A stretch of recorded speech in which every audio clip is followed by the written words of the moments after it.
ये आकाशवाणी है। प्रस्तुत है हमारा विशेष कार्यक्रम संदेश टू सोल्जर्स।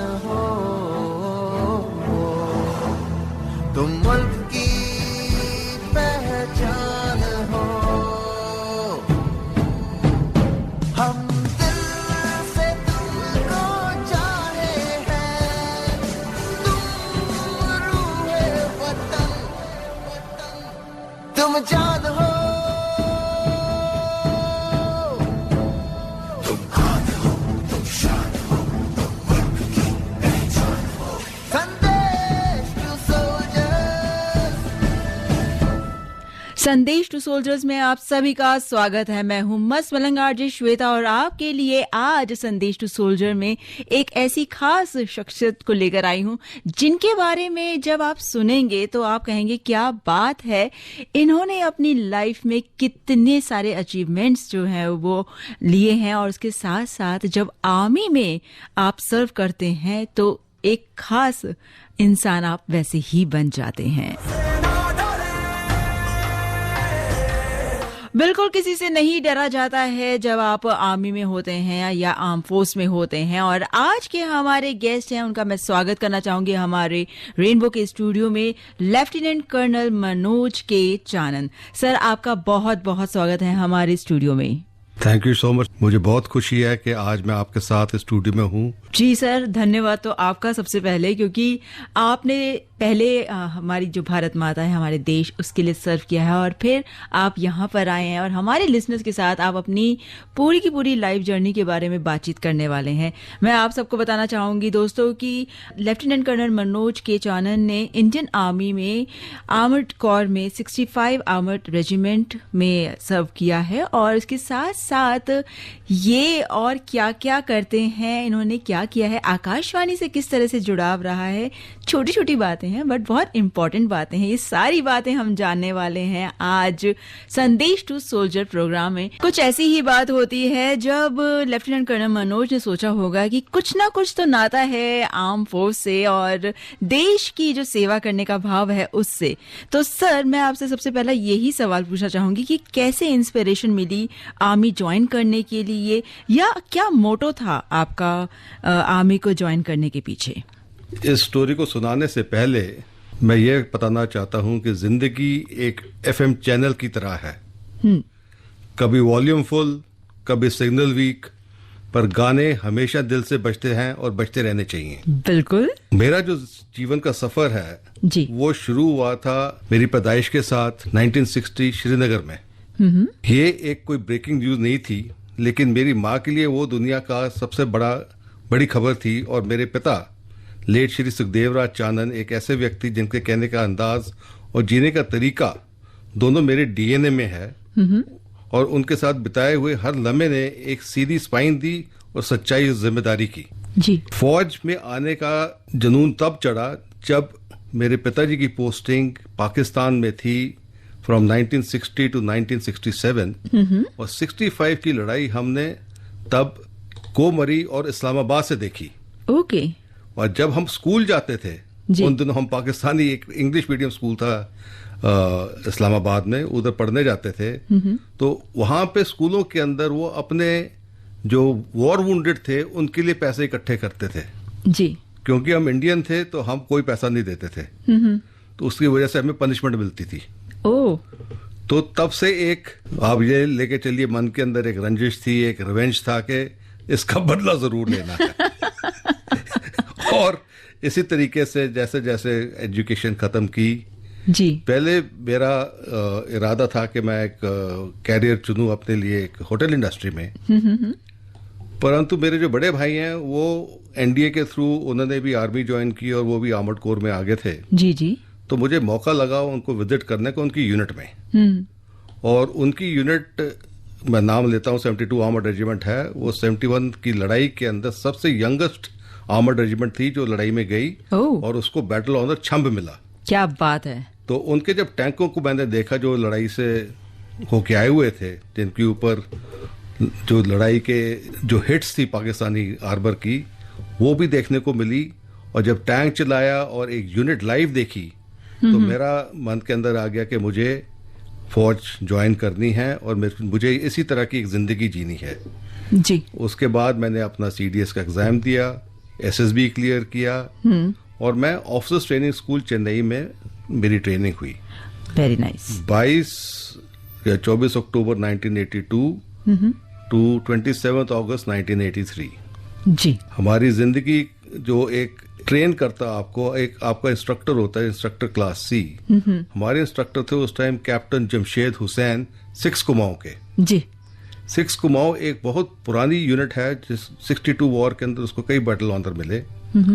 और उन्होंने हमें एक स्कूल बॉय या स्कूल यंग मैन से एक यंग ऑफिसर ट्रेन करके बनाया। और कमीशनिंग के बाद उनका एक बहुत बड़ा रोल है हम सबको गाइड करने का और मोटिवेट करने का। बिल्कुल सर, यही जानना होता है कि आखिर लाइफ में क्या क्या चेंजेस आते हैं जब आप एक आर्मी ज्वाइन करते हैं। तो आपकी लाइफ में क्या मेजर चेंज आया? जैसा आपने बताया कि एक स्कूल के बच्चे से आप एक यंग जो है जेंटलमैन बने, उसके अलावा और क्या क्या चेंजेस आए? सबसे बड़ा चेंज जो आता है वो है कि एक तो आदमी after army training and becoming a commission officer, आपको अपने ऊपर एक तो 100% कॉन्फिडेंट है कि आपको जो भी टास्क मिलेगा आप उसको 100% करेंगे। जब आपने प्रोग्राम शुरू किया था आपके दिल में कोई डर नाम की चीज़ नहीं रहती। बिल्कुल। क्योंकि आपको पता है कि कोई भी हालात आ जाएं आप उसको सक्सेसफुली टैकल कर सकेंगे। और आपकी सिखलाई ये है कि आप जब सब सोचेंगे कि कोई रास्ता नहीं बचा, अब हम हार जाएंगे या मर जाएंगे, सिर्फ एक फौजी है जो एक rabbit out of the hat निकाल के एक रास्ता निकाल लेता है। yes. दूसरा है आप अपने फिजिकल फिटनेस, अपनी नॉलेज को बढ़ाने के लिए रोज कुछ ना कुछ करते हैं। क्योंकि यूनिट ज्वाइन करते ही एक पहली सिखलाई दी गई थी कि if you are not learning something new every day you are a dead man. Yes. तो आज भी मेरी ख्वाहिश है कि हम जो भी इस उम्र में भी कि कुछ ना कुछ नया किया जाए। और जैसे जैसे हम आगे बात करेंगे आपको पता चलेगा कि कहाँ होटल इंडस्ट्री से आर्मी में है और कहाँ आर्मी से प्रीमेच्योर रिटायरमेंट लेके कॉर्पोरेट वर्ल्ड में और कहाँ कॉर्पोरेट वर्ल्ड को भी से रिटायरमेंट के अब जर्नलिज्म के अंदर आ गए। जी बिल्कुल, ये सारी जर्नी और ये सारी बातें हम आपके साथ मिलकर जो है सुनेंगे, लिसनर्स के साथ मिलकर सुनेंगे। आप सुन रहे हैं प्रोग्राम संदेश टू सोल्जर और मैं हूं आपके साथ आप ही की अपनी मस्त मलंग आरजे श्वेता। और मेरे साथ इस वक्त हैं लेफ्टिनेंट कर्नल मनोज के चानन। और किस तरह से लाइफ में जो है ना, जब आप जिंदगी में आगे बढ़ते हैं, चलते हैं, एक ट्रेनिंग सेशन जरूर आता है, हर किसी की लाइफ में आता है और कोई ना कोई ये जानता है, चाहे वो स्कूल में आपने कुछ नया सीखा हो, चाहे आपने जब धीरे धीरे बढ़ रहे हैं कॉलेज में कुछ सीखा हो, लेकिन आर्मी की बात कुछ अलग होती है। और वो क्या अलग होती है, आइए जानते हैं लेफ्टिनेंट कर्नल मनोज के चानन सर के द्वारा ही। सर, ट्रेनिंग के दौरान कोई ऐसा फनी इंसिडेंट हुआ हो या इंस्पिरेशनल कोई ऐसी स्टोरी हो, आपकी कोई बात हो जिसकी वजह से ना सिर्फ मैं बल्कि जो हमारे सुनने वाले हैं वो भी थोड़े से मोटिवेट हों? आपको एक मैं छोटा सा किस्सा सुनाता हूँ जी। फौज की ट्रेनिंग होती है वो रियलिस्टिक ट्रेनिंग होती है। एक टाइम हमें नाइट एम्बुश के लिए ट्रेन किया जा रहा था कि आप रात के टाइम एम्बुश कैसे लगाते हैं। और जो हमारे इंस्ट्रक्टर थे कैप्टन हुसैन, उन्होंने हमें बताया कि आप लोग जब एम्बुश में जाएंगे तो ये याद रखना कि जाके सो मत जाना, क्योंकि उस ट्रेनिंग एक्सरसाइज के दौरान आपको कोई हरकत नहीं करनी होती। आपने अपनी पोजीशन ले ली, आपने कोई हरकत नहीं करनी। जब दुश्मन आएगा तो आपने अचानक उसके ऊपर अटैक करना है। बिल्कुल। पर जैसे हम लोग अपने वो ट्रेनिंग इलाके में पहुंचे और हमने अपनी अपनी पोजीशन ले ली, तो सभी जो हम 30 इकट्ठे जेंटलमैन कैडेट्स इकट्ठे सभी के सब सो गए। और उधर से जो हमारे डेमो ट्रुप्स थे वो बेचारे 2-3 बारी चक्कर निकाल के गए कि शायद कि उठ जाए कुछ हरकत में आ जाए। हाँ। तो फिर उसके बाद तो खैर फौज का अपना तरीका होता है इस सबको सॉर्ट आउट करने का। सर, कितनी बड़ी सजा मिली थी? वो बस वापस आए एकेडमी में तो उन्होंने फिर हमें ड्रिल स्क्वायर में फॉलो इन किया और फ्रंट रोल पे फ्रंट रोल और बस वो सारी रात सेशन चला कि अगली बारी सो के दिखाना हमें। सर ऐसी कौन सी एक्सरसाइज थी जिससे आप भी डरते थे? क्योंकि बहुत ज्यादा टफ एक्सरसाइजेज होती हैं, लेकिन आप रेगुलर करते हैं। एक दिन ऐसा आता है जब आपको लगता है बस आज ये वाली एक्सरसाइज जो है ना, साहब ना बोले तो बहुत अच्छी बात है। जब आप नए नए जाते हो एकेडमी में फर्स्ट टर्म में, उस टाइम अगर आप फिजिकली फिट नहीं हो तो आपको कष्ट मिलेगा। पर अगर आप फिजिकली फिट हो तो ऐसी कोई एक्सरसाइज नहीं है जो आपको कष्ट देती है, क्योंकि जब आप नए नए जाते हैं as a first termer in the academy, तो हमारे जो पीटी के उस्ताद होते हैं वो सबसे तेज और वो मतलब प्यार से आपको मसलने वाले लोग हैं। वो पहले आपको बोल देंगे जी आप यहाँ से भागिए, उस पेड़ के बाएं से, उस पोल के राइट से आप आइए, और मैं पहले 3 लड़के रखूंगा, बाकियों को दोबारा जाना पड़ेगा। तो आप सोचते हो कि अच्छा है, आगे मैं सबसे तेज भागूंगा और इसके बाद पहले पहुंचूंगा तो शायद मैं बख्शा जाऊंगा। पर वो ऐसे नहीं होता। आप पहले 3 में तो आ गए, बाकियों को दोबारा भगाया गया, पर आपको वो कहेगा जी अब आप दंड बैठक निकालिए जी। खाली तो क्या मतलब, करेंगे? तो कुछ मतलब वो कीजिए। ट्रेनिंग पीरियड जो 40 मिनट का जो है आपका पीटी का पीरियड, उसके अंदर वो आपको एकदम गन्ने के जूस की तरह निचोड़ के आपको वापस भेजते हैं। सर ऐसा भी होता है ना कि कभी कभी कुछ लोगों को हाइट का फियर होता है, डर होता है, किसी को पानी का डर होता है। तो ऐसे में आपके पीटी टीचर या जो आर्म फोर्सेस, आर्म ऑफिसर्स होते हैं, वो उस डर को कैसे निकालते हैं? जी, एक पीटी टेस्ट होता है। ओटीएस में तो 5 मीटर जंप होती थी हमारी, तो आपको 5 मीटर ऊपर चढ़ के आपने छलांग लगानी है स्विमिंग पूल में, सावधान पोजीशन में। कईयों को डर लगता है क्योंकि आप ऊपर से जब नीचे देखते हो तो आपको वो स्विमिंग पूल जो बड़ा सा होता है वो बहुत छोटा सा नजर आता है जी, कि इसमें हम पहुंच भी पाएंगे या नहीं। तो कुछ हालात होते हैं, कुछ कैडेट्स होते हैं जो बहुत घबराते हैं, पर धीरे धीरे करके कोई डरा के, धमका के, मोटिवेट करके सभी जंप लगा ही देते हैं एंड में। जी हाँ, अब जैसे था, मैं नॉन स्विमर था, तो वो डिसाइड करने के लिए भी स्विमर कौन है, नॉन स्विमर कौन है, वो कहते जी पहले आप 5 मीटर पे जाओ, वहां से छलांग मारो, अगर आप पानी में गए और बाहर निकल आए तो आप स्विमर हो। अच्छा। अगर आप बाहर नहीं निकले तो पीटी उस्ताद निकाल देगा आपको। जी जी जी। तो वो एक पक्का टेस्ट था जिससे कि ये दूध का दूध और पानी का पानी हो जाता था कि स्विमर कौन था, नॉन स्विमर कौन है। सही है सर। ट्रेनिंग हो गई, मतलब आपने आर्मी ज्वाइन कर ली, ट्रेनिंग हो गई, जेंटलमैन बन के अब आप बाहर निकले हैं। उस बीच में और कुछ ऐसा होता है जिसकी वजह से आप एक आम इंसान से एक आर्मी पर्सन बन जाते हैं? जब आप पास आउट होते हैं एकेडमी से, एक शेटफुट ओथ दिया जाता है जी, जिसमें if I can recite it correctly, it says the safety and honor of my country comes first. The safety and honor of my countrymen comes second. yes My own safety and comfort will always come last. yes And that is what motivates serving and retired personnel even today. Wow. अब जैसे भी हालात हो, good bad अगली, आप हमेशा सोचते हैं कि मैं दूसरे की कैसे मदद कर दूं, इससे इसका भला हो जाएगा। आप अपने बारे में परवाह नहीं करते, और ये कभी कभी एक क्रिप बन जाता है अपने पर्सनल फैमिली लाइफ के अंदर कि सभी कहते हैं कि यार तुम दूसरों के लिए के चक्रों में तो करते रहते हो, अपने घर वालों के लिए तो कुछ करते नहीं हो। तो ये भी एक ठीक है, पर that's part of life. Yes sir. Sir अब जैसे आपने बताया कि सामने वाले के लिए भी कुछ करना है, अब आप बाहर आए हैं, आपकी फर्स्ट पोस्ट जो होती है, हर किसी के लिए जो पहली जॉब होती है, पोस्ट होती है, अगर आम इंसान के लिए बोले तो जॉब, लेकिन आर्मी पर्सन के लिए उनकी पोस्ट, जो पहली पोस्ट होती है, वो बहुत ज़्यादा इंपॉर्टेंट होती है, क्योंकि उससे उन्हें पता चलता है कि हाँ अब जो है ये वक्त आ गया है कि हाँ भाई ये देश को अब सर्व करना है हमें, अब हम पीछे नहीं जा सकते। तो वो पहली पोस्ट कहाँ पर हुई और उसकी कुछ यादगार जो लम्हे वो आप हमारे साथ ज़रूर शेयर करें। मेरी पहली पोस्टिंग कमिश्निंग पे हुई थी जब मैं अपनी रेजिमेंट 65 आर्मर्ड रेजिमेंट में नाभा में मैंने ज्वाइन किया। जी।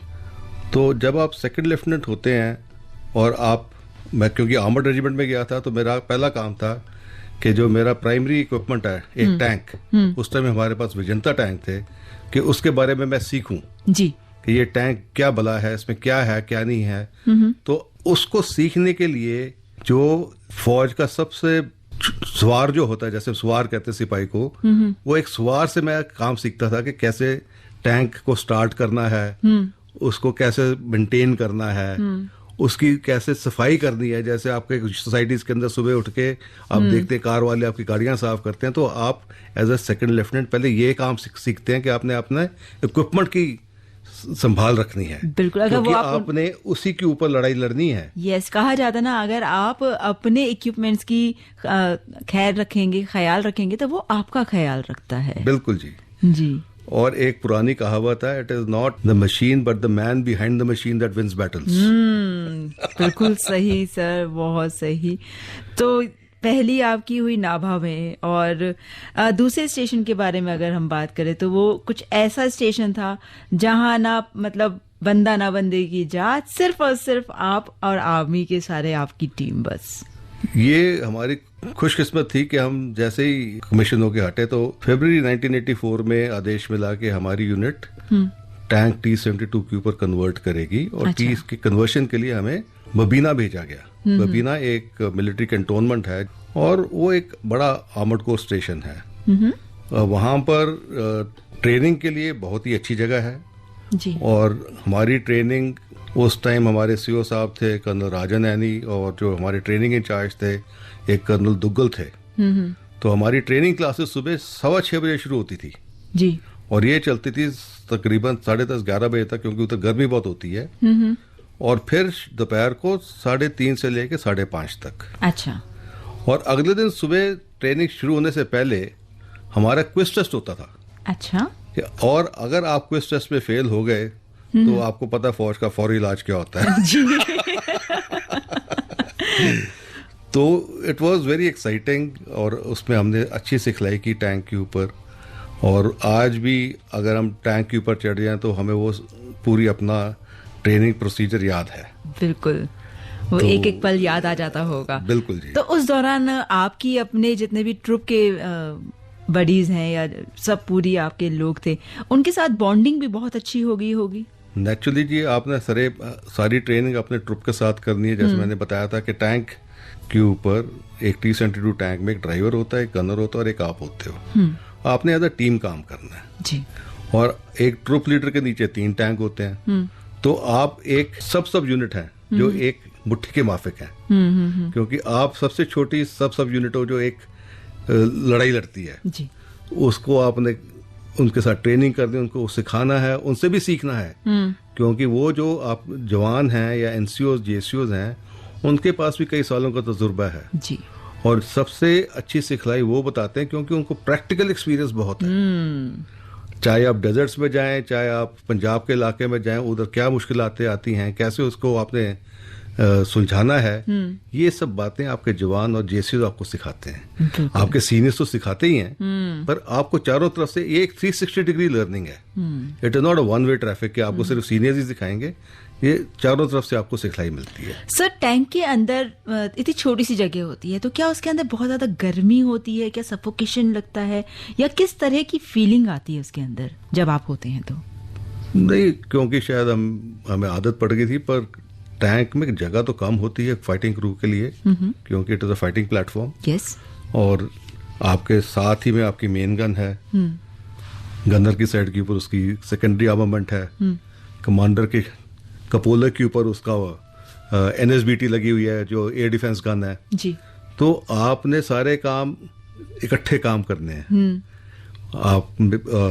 आपने हेडसेट डाला होता है क्योंकि उसके जरिए आप अपने क्रू से बात करते हैं इंटरनल कम्युनिकेशन पे, और रेडियो सेट के जरिए आप अपने सीनियर्स के साथ कम्युनिकेट कर सकते हैं। बिल्कुल सर, क्योंकि आपकी ड्रेस भी इतनी हैवी होती है, टैंक के अंदर है, तो कभी कभी तो लगता होगा ना बहुत ज्यादा गर्मी, जब आपको बहुत देर तक अंदर रहना पड़ता होगा, तो कैसा वो फील होता था? ये सिर्फ मैं इसलिए जानना चाहती हूँ, ना सिर्फ मैं बल्कि मेरे लिसनर्स भी, कि जब एक आर्म फोर्स अंदर टैंक में होते हैं तो उनकी क्या हालत होती है, और वो उस वक्त भी सिर्फ और सिर्फ ये सोचते हैं कि हमें अपने देश के लिए सेवा करनी है, देश की सेवा करनी है, उन्हें और कुछ मतलब ध्यान नहीं आता है। जब आप टैंक के अंदर हो तो आपका फोकस आपके टास्क के ऊपर है। उस टाइम ना तो आपको गर्मी लगती है, ना आपको धुआं चढ़ता है टैंक का, ना मिट्टी का कुछ फर्क पड़ता है।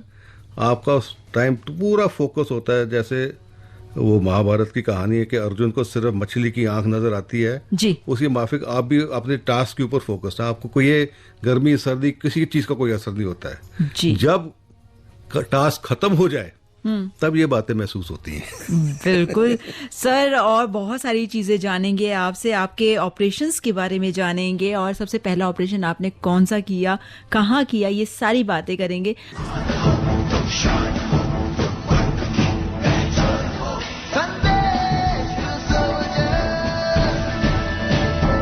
संदेश टू सोल्जर्स में आप सबका एक बार फिर से स्वागत है। मैं हूं मस्त मलंग आरजे श्वेता। जहां जाऊं वतन की याद मेरे साथ रहती है, जहां जाऊं वतन की याद मेरे साथ रहती है, निशाने महफिल आबाद मेरे साथ रहती है। और यही यादें जो है ना, ये जिंदगी भर रहती हैं हमारे जो गेस्ट आते हैं उनके साथ। लेफ्टिनेंट कर्नल मनोज के चानन हैं हमारे आज के गेस्ट संदेश टू सोल्जर में, और हम जान रहे हैं उनकी आर्मी की जो सर्विस उन्होंने करी है उसके बारे में, उनके हर एक स्टेप के बारे में हम जानना चाह रहे हैं। उन्होंने किस तरह से आर्म फोर्स में काम किया है, ज्वाइन किया। अभी तक हमने जाना है कि किस तरह से ज्वाइन किया है, क्या फनी इंसिडेंट हुए हैं, किस तरह से एक ऐसी जगह पे उनका स्टेशन हुआ जहां पर सिर्फ और सिर्फ टैंक ट्रूप थे, यानी आर्मी के लोग ही थे, वहां पे कोई और आबादी नहीं थी। टैंक के अंदर की कैसी फीलिंग होती है वो जाना। और अब मैं जानना चाहूंगी सर आपसे आपके पहले ऑपरेशन के बारे में। तो जब आपको पता चला कि अब आपका पहला ऑपरेशन होने वाला है, क्या तैयारियां थी आपकी, क्या माइंड सेट था आपका, या क्या अंदर मन में क्या भावनाएं थी, क्या इमोशंस थे? 1986 में हमारे जो चीफ ऑफ आर्मी स्टाफ थे जनरल सुंदर जी, उन्होंने एक सीरीज ऑफ एक्सरसाइजेस चलाई थी जिसका नाम था ब्रास टैक्स जी। उस ब्रास टैक एक्सरसाइज का कल्मिनेशन हुआ एक एक्सरसाइज ब्रास टैक्स 4 में, जो अक्टूबर 1986 के अंदर हमें मोबिलाइज किया गया कि हम जनरल एरिया राजस्थान में जाकर उस एक्सरसाइज में हिस्सा लेंगे जी। पर उस एक्सरसाइज की तैयारी थोड़ी अलग थी। वो तैयारी ऐसे थी जैसे कि हम एक युद्ध के लिए जा रहे हैं, क्योंकि पूरा इक्विपमेंट जा रहा था, एम्युनिशन जा रहा था जी, और 100% जो मैन पावर थी वो अवेलेबल थी रेजिमेंट के अंदर इस एक्सरसाइज के लिए। तो पहले तो हम नॉर्मल अपनी ट्रेनिंग करते रहे, फिर 26 जनवरी 1987 को हमारी एक डिव एक्सरसाइज होनी थी, और उसी दिन हमारी रेजिमेंट का एक कंटिंजेंट रिपब्लिक डे परेड पर राजपथ पर एक कंटिंजेंट पार्टिसिपेट कर रहा था। अच्छा। और that was the first contingent जिसकी एक कॉम्बैट टीम का हिस्सा बन के वो गई थी, जिसमें टैंक्स भी थे, आईसीवीज भी थी, और हेलीकॉप्टर्स भी ऊपर से साथ थे। उस टाइम हमारी यूनिट के थे major Bhinder, captain TD Kumar और कैप्टन सतनाम सिंह, जिन्होंने परेड में हिस्सा लिया। और हम सूरतगढ़, जनरल एरिया सूरतगढ़ में थे, डेजर्ट में। हम वो सारे रेडियो के ऊपर सुन रहे थे और एक्सरसाइज पे जाने के लिए तैयार थे। अचानक हमें हमारे हायर हेडक्वार्टर से खबर मिली कि एक्सरसाइज को तो कैंसिल कर दिया है, आप इमीडिएटली हेडक्वार्टर में आके अपने अगले आदेश लें जी। तब हमें पता चला कि अब ये एक्सरसाइज कॉल ऑफ हो गई है और हमें इमीडिएटली टैक्टिकल डिप्लॉयमेंट में चले जाना है। अच्छा। क्योंकि पाकिस्तान की तरफ से कुछ हरकत हुई थी जिससे कि लग रहा था कि शायद उनके इरादे नेक नहीं हैं। तो इस टैक्टिकल डिप्लॉयमेंट को उस टाइम गवर्नमेंट ने ऑपरेशन ट्राइडेंट का नाम दिया, और ये मेरा पहला ऑपरेशनल एक्सपीरियंस हुआ। और ये आपको याद होगा कि जनरल जियाउल हक जयपुर में आए थे, क्रिकेट डिप्लोमेसी हुई थी, और कुछ जो हालात खराब हो सकते थे वो सुलझ गए, और एक एक्सरसाइज हुई और हम लोग वापस अपने स्टेशन में आ गए जी। पर जैसे ही वापस हम अपने स्टेशन में आए तो कुछ ही हफ्तों के बाद हमारी यूनिट को फिर आदेश मिला कि आप मोबिलाइज हो जाइए, आपके लिए एक नया टास्क है और आपकी यूनिट श्रीलंका में जाएगी ऑपरेशंस करने के लिए। अच्छा। और ये कब की बात है? ये तकरीबन अप्रैल में 1987 की है जी। मेरे को एग्जैक्ट डेट्स अभी याद नहीं है। कोई बात नहीं सर। तो हमारा एक स्क्वाड्रन जो तकरीबन 14 टैंकों का था, इमीडिएटली मोबिलाइज करके उसको मूव कर दिया गया कि वो सिकंदराबाद चला जाए, और बाकी रेजिमेंट के को आदेश दिया कि आप स्टैंड 2 पे रहेंगे और अगले आदेश के ऊपर हरकत करेंगे। और ये ऑपरेशन पवन के नाम से ये ऑपरेशन पवन के नाम से, तब ऑपरेशन पवन डिक्लेयर नहीं हुआ था जी। वो बाद में हुआ है। क्योंकि उस टाइम क्या टैक्टिकल या क्या डिसीजंस होने थे आर्मी हेडक्वार्टर के ऊपर ज्यादा क्लैरिटी नहीं थी, पर उस टाइम यह आदेश था कि शायद हम एक ऑफेंसिव टास्क के लिए जाएं श्रीलंका में। बीच में आपको ध्यान होगा कि एक Indo Sri Lanka peace accord sign हो गया मिस्टर जयवर्धन ने, जो श्रीलंका के प्रेसिडेंट थे, और लेट श्री राजीव गांधी जो हमारे प्राइम मिनिस्टर थे। ये अकॉर्ड साइन होते ही 29 तारीख को या 28 को शायद साइन हुआ था, 29 को इंडियन पीस कीपिंग फोर्स को लॉन्च कर दिया गया श्रीलंका के अंदर for peace keeping operations. Okay, तो कहां आप एक ऑफेंसिव टास्क के लिए तैयार थे और कहां आपको सडनली टास्क मिल गया कि आपने पीस कीपिंग करनी है।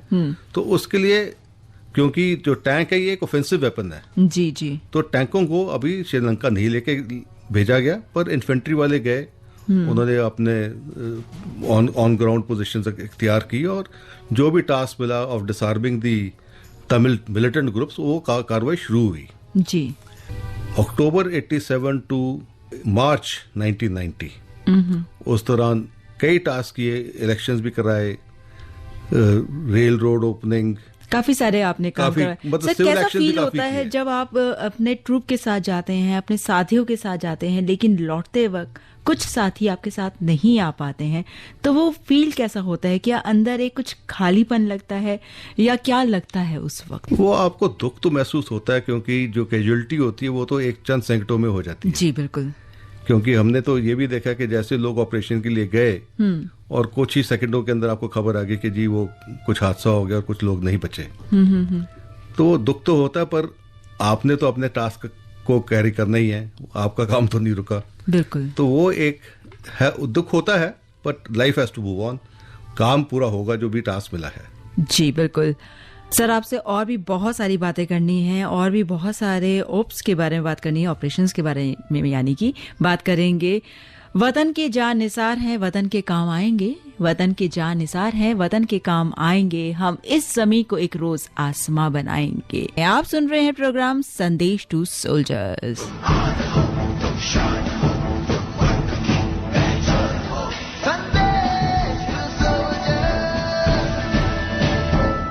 संदेश टू सोल्जर्स में आप सबका एक बार फिर से स्वागत है और हमारे साथ आज गेस्ट हैं हमारे स्टूडियो में लेफ्टिनेंट कर्नल मनोज के चानन। और सर से हमने अभी तक बहुत सारी बातें करी हैं, जाना है। सर, अब मैं आपके अगले ऑपरेशन के बारे में जानना चाहूंगी, जो है ऑपरेशन हिफाजत। तो नाम ही इतना खूबसूरत है इसका, ऑपरेशन हिफाजत। क्या ये रहा और इसके पीछे की आपकी जो जर्नी रही वो प्लीज हमारे साथ शेयर करें।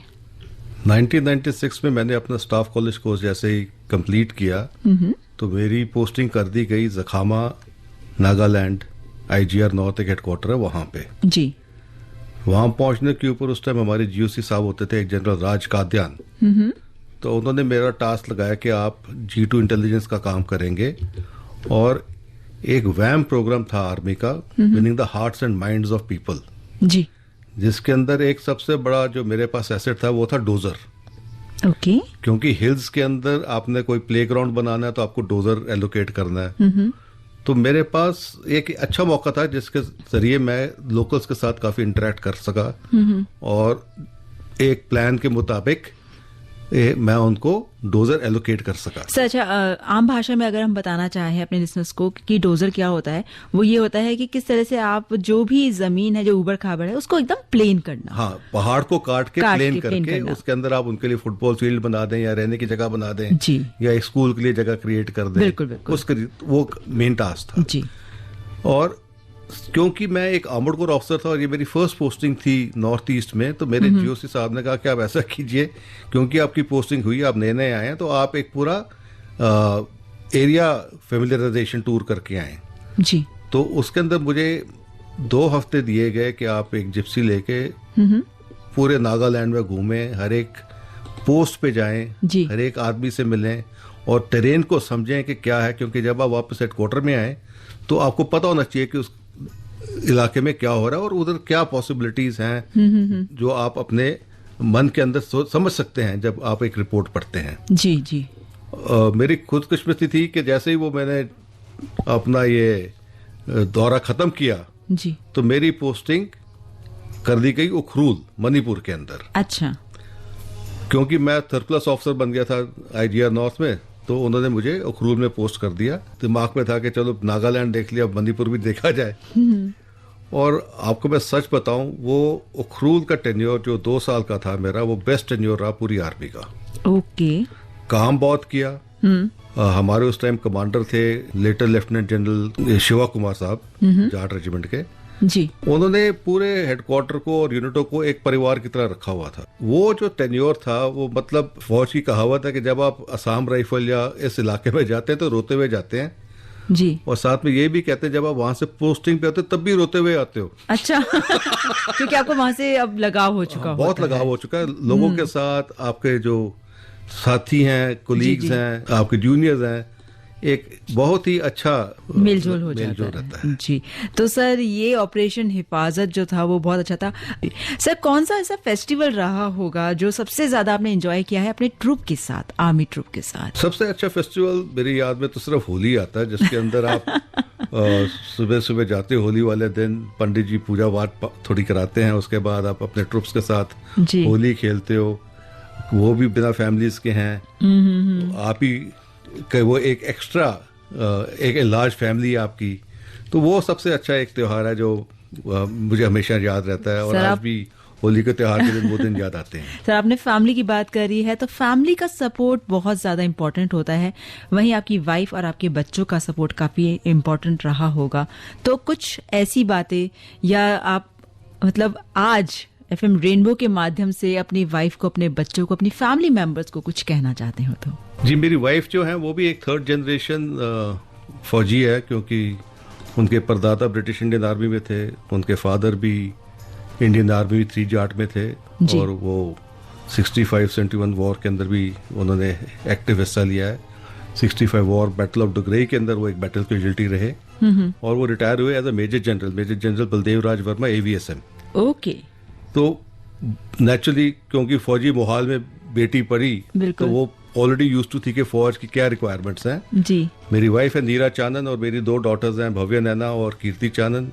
अब दोनों की बेटियों की तो शादी हो गई है, वो अब विदेश में हैं अपने अपने हस्बैंड्स के साथ जी। पर मेरी वाइफ इधर है, and she is a big support to me, and she is always supported me in everything professionally, and now after leaving the army in my corporate life, and now whatever I do in my personal and professional life now, she supports me in each manner जी। बिल्कुल, ये big asset to have yes at all times। ये support अगर रहता है तो आप लोग front पर हो या कहीं पर भी हो, आप में एक अलग कॉन्फिडेंस झलकता है, क्योंकि आपको मालूम है कि आपकी फैमिली पीछे है, आपकी वाइफ है जो बच्चों को संभाल रही है, जो आपकी फैमिली को संभाल रही है। तो सैल्यूट है मेरा आपकी वाइफ को भी और आपकी पूरे फैमिली मेंबर्स को भी। सर, इसमें मैं एक छोटी सी बात ऐड करना चाहूंगा।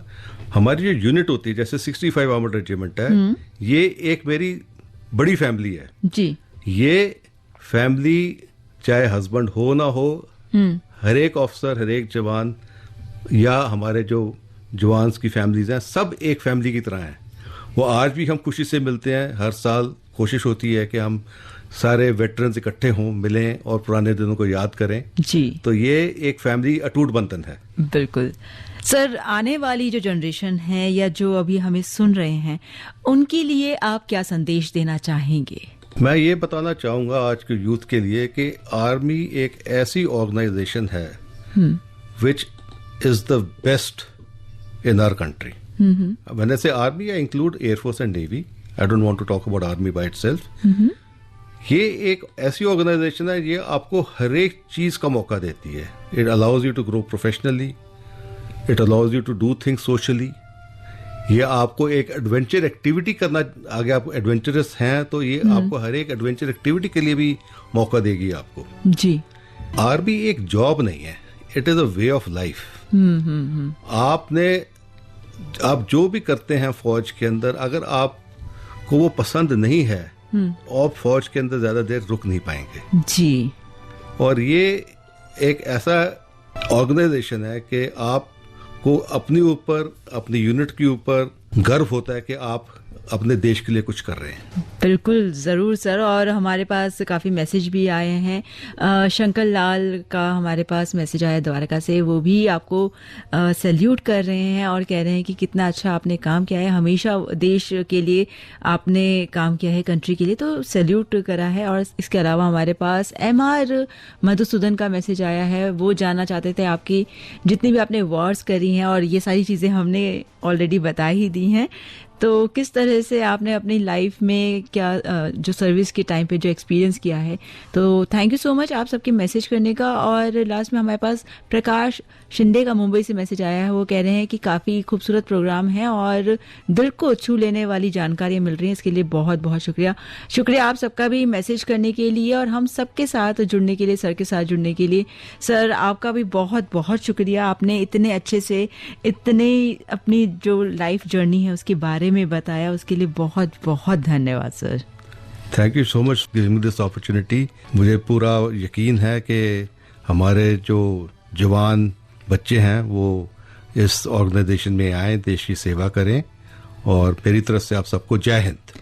जी सर। और जाते जाते जो है मुझे आपका एक किस्सा याद आ रहा है, पान वाला किस्सा। अगर आप चलते चलते वो पान वाला किस्सा जरूर बता दें कि किस तरह से मतलब एक पान में गोली रखकर अगर दी जाती है तो उसका क्या मतलब होता है। ये किस्सा जी तब मेरे को सुनाया गया था जब मैं जखामा पोस्टिंग गया था। तो एक जो कंपनी कमांडर थे असम राइफल के, जी, अच्छा काम कर रहे थे अगेंस्ट नागा इंसर्जेंट्स, तो वो लोग उनसे दुखी थे। तो उनका एक जरिया होता था कि पहले तो वो आपके पोस्ट के ऊपर किसी बच्चे के थ्रू एक चिट्ठी पहुंचा दें कि जी आपके लिए कि ये नागा आर्मी ने आपको डेथ सेंटेंस दे दी है। तो जो दुलेर होता है वो तो चिट्ठी फाड़ के फेंक देता है कि चलो जी अब इसको ले जाइए। तो एक दिन वो जब चाय पी रहे थे एक जगह पे, तो किसी ने उनको एक पान भेजा। अच्छा। तो उसने कहा मेरे को पान क्यों भेज रहा है, तो उसने पान छू के देखा तो लगा कुछ गड़बड़ है, उसने वापस भेज दिया कि जी मेरे को नहीं चाहिए।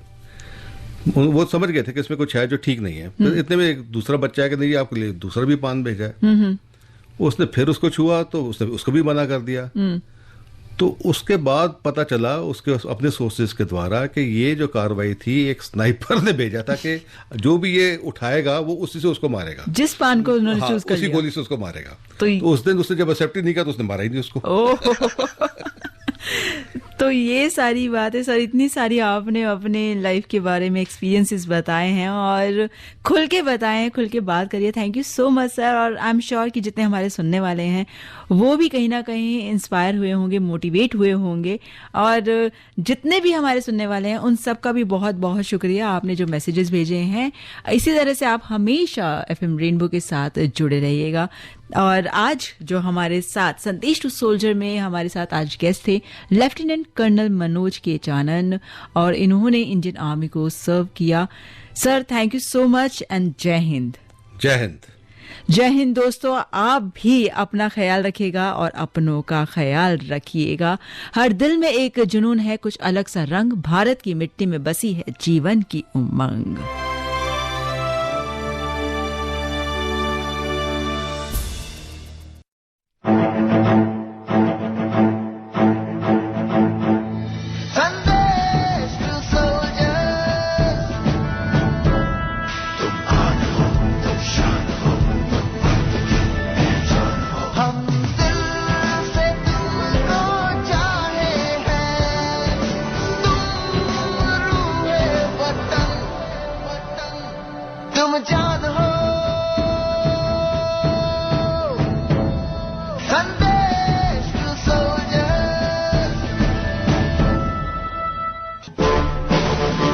अभी आप सुन रहे थे हमारा विशेष कार्यक्रम संदेश टू सोल्जर्स।